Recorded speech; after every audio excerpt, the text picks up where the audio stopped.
Hay preguntas que aparecen solo cuando el ruido del mundo se apaga. Soy Daniel Radesca y esto es La vida por dentro. Hoy vamos a detenernos en algo que todos vemos, pero que no siempre sabemos reconocer: la belleza.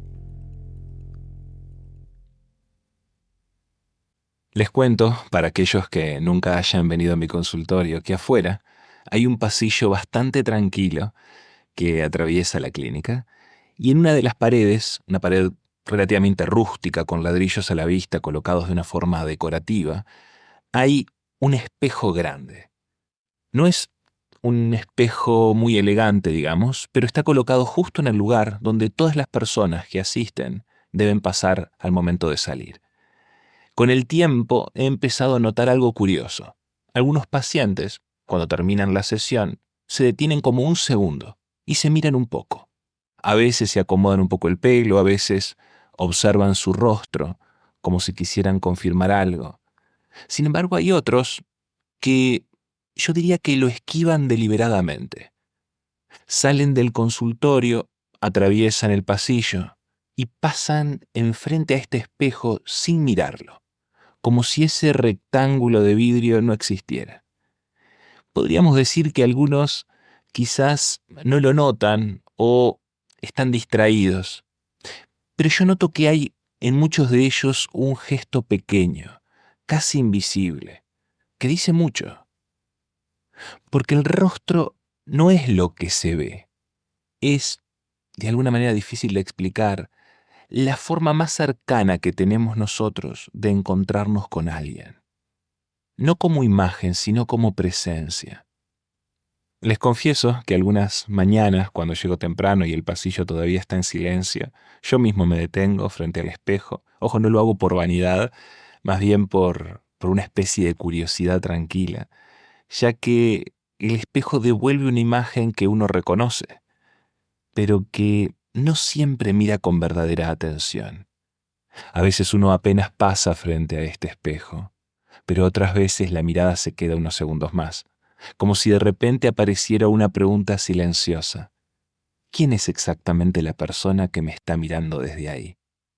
Porque lo curioso del rostro humano es que cambia lentamente, tan lentamente, que casi no lo notamos, hasta que un día comprendemos que la belleza, esa palabra que parecía tan simple, nunca fue solo una cuestión de apariencia, y que tal vez, solo tal vez, nunca la habíamos entendido del todo. Les cuento que hace algunos años conocí a Claudia.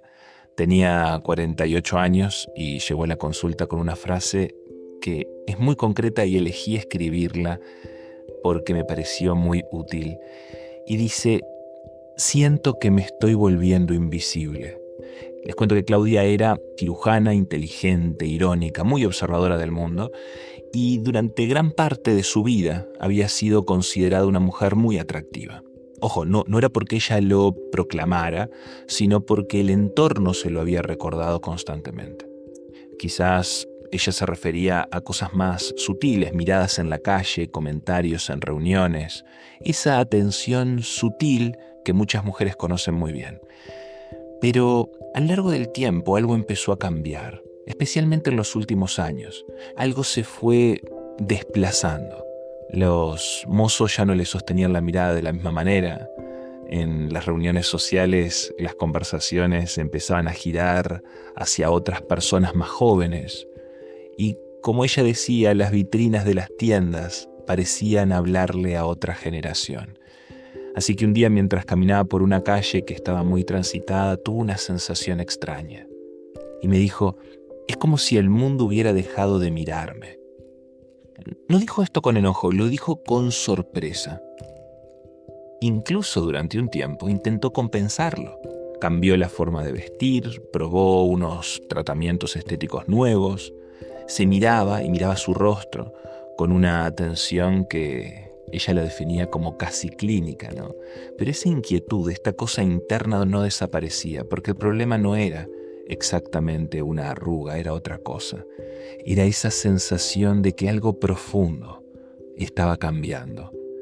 Y nadie nos enseña realmente cómo atravesar ese cambio. En un momento de la conversación, Claudia dijo algo que quedó flotando en el aire. Ella dijo que durante muchos años pensó que la belleza era algo que uno tenía. Luego me hizo una pausa bastante prolongada y luego dijo esta frase textual: ahora creo que tal vez era algo que ocurría entre los demás y yo. Observen qué interesante esto. Esa frase revela algo muy profundo. La belleza nunca ha sido solo una característica del cuerpo. La belleza es también una relación con la mirada de los otros, con el tiempo, con la historia que nuestro rostro va contando. Pero hay algo más. El rostro no es solo una superficie que cambia, no es solo una forma. Hay algo en el rostro que no se deja reducir a lo visible, algo que excede a cualquier intento de explicarlo, y tal vez por eso, cuando cambia la forma en que somos mirados, no duele solo lo estético, se mueve algo más profundo, como si durante años hubiéramos aprendido a reconocernos a través de reflejos externos, y de pronto, como si nada, esos reflejos ya no alcanzan. Ahí es donde aparece una pregunta más incómoda. No es cómo me veo, sino desde dónde me estoy mirando. Porque hay una forma de mirar que se queda en la superficie, y hay otra, una mirada más profunda, más lenta, más silenciosa, que empieza a intuir qué es lo que hay detrás. Y es en esa segunda mirada, que no siempre es inmediata, donde uno aprende. Existe una idea silenciosa que muchas personas arrastran sin darse cuenta, y es la idea de que la belleza tiene una dirección, que empieza en la juventud y luego como que comienza a desaparecer. Pero esa idea, en realidad, es una ilusión cultural, podríamos decir, porque la belleza no desaparece. Lo que cambia es la forma en que se revela. La belleza joven tiende a ser inmediata, es luminosa, es visible, diríamos hasta casi automática. La sociedad, en general, tiende a reconocerla muy fácilmente. Pero existe otro tipo de belleza, otra forma de belleza que aparece con el tiempo. Se trata de una belleza más lenta, más silenciosa, la belleza de un rostro que ha vivido. El problema es que nuestra cultura no siempre sabe mirar esa belleza. Vivimos en una época que valora mucho lo nuevo, lo pulido, lo perfecto, lo instagramiable, pero la experiencia humana rara vez es pulida. El rostro de una persona que ha amado, que ha perdido, que ha criado hijos, que ha atravesado crisis, empieza a contener una especie de mapa, ya que cada línea de ese mapa es una historia. Cada gesto aprendido es una forma de memoria. Y la paradoja es esa. Muchas personas se sienten menos bellas justo en el momento en que su rostro empieza a volverse más verdadero. Porque lo que desaparece no es la belleza. Lo que desaparece es la versión más superficial de la belleza. Y eso puede ser desconcertante, pero también puede ser liberador. Porque cuando la belleza deja de depender exclusivamente de la aprobación externa, aparece algo nuevo, una forma de presencia. Quizás por eso el escritor Rainer Maria Rilke tenía una forma muy particular de hablar sobre el paso del tiempo, y en una de sus cartas escribió algo que siempre me pareció profundamente hermoso. Decía que el rostro humano, con los años, se convierte en un lugar donde la vida empieza a volverse visible. Rilke observaba que los rostros jóvenes son como páginas en blanco, prometen muchas cosas, pero todavía no han sido escritos. En cambio, los rostros que han vivido comienzan a mostrar algo distinto, se vuelven más verdaderos, más específicos, más únicos. Uno puede mirar un rostro así y sentir que hay una historia detrás, una historia que no necesita ser contada, porque ya está inscrita en los gestos, en las pausas, en la forma de mirar.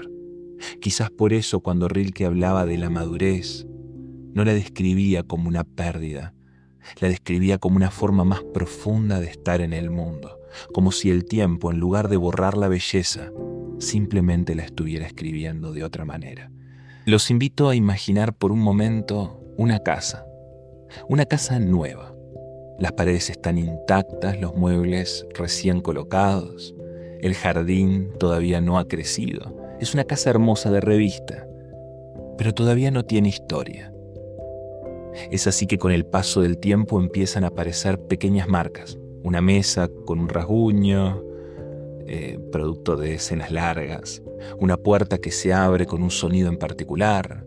Un sillón que ha guardado conversaciones importantes. Tal vez la pintura ya no sea perfecta, tal vez algunas cosas necesiten un poco de reparación. Pero hay algo curioso que sucede. La casa empieza a volverse más viva, porque cada marca cuenta algo, cada rincón guarda memoria. Ahora, imaginemos a alguien que entra por primera vez a esa casa. Tal vez al principio note que ya no todo es nuevo, pero si se queda un poco más, va a empezar a sentir algo distinto. En esa casa que tiene años, empieza a percibirse una atmósfera, una sensación de vida acumulada, algo que las casas recién construidas todavía no tienen. Y quizás por eso los cuerpos humanos funcionan de manera parecida. La juventud es simplemente una casa recién estrenada. La madurez, en cambio, es una casa habitada, una casa que guarda historias, y tal vez la belleza no esté en que las paredes permanezcan intactas, tal vez la belleza esté en todo lo que ha sucedido adentro. Con el tiempo, Claudia empezó a notar algo curioso. Las miradas habían cambiado, sí, pero también había cambiado su forma de caminar por el mundo. Antes, sin darse cuenta, había vivido muy atenta a la mirada externa. Era una especie de diálogo constante con el entorno. Ahora algo se estaba moviendo. Por eso un día, mientras caminaba por la misma calle donde había sentido aquella sensación de invisibilidad, tuvo otra percepción inesperada. Tal vez no es que el mundo dejó de mirarme, me dijo. Tal vez simplemente dejó de evaluarme. Y esa diferencia es enorme. Porque cuando uno deja de vivir bajo la mirada constante del juicio externo, aparece un espacio nuevo, un espacio de mayor libertad. El cuerpo ya no tiene que ser una vitrina, puede ser un hogar, un lugar donde la vida ha sucedido. Y quizás por eso, tal vez, la belleza nunca fue la ausencia de tiempo. Tal vez la belleza siempre fue esto, la huella silenciosa de haber estado realmente vivos. Y quizá por eso la pregunta no sea si seguimos siendo ellos o no. Quizás la verdadera pregunta sea otra. Si somos capaces de aprender a mirar nuestra propia historia con la misma ternura con la que el tiempo la ha escrito en nuestro rostro. Soy el doctor Daniel Radesca y esto es La vida por dentro.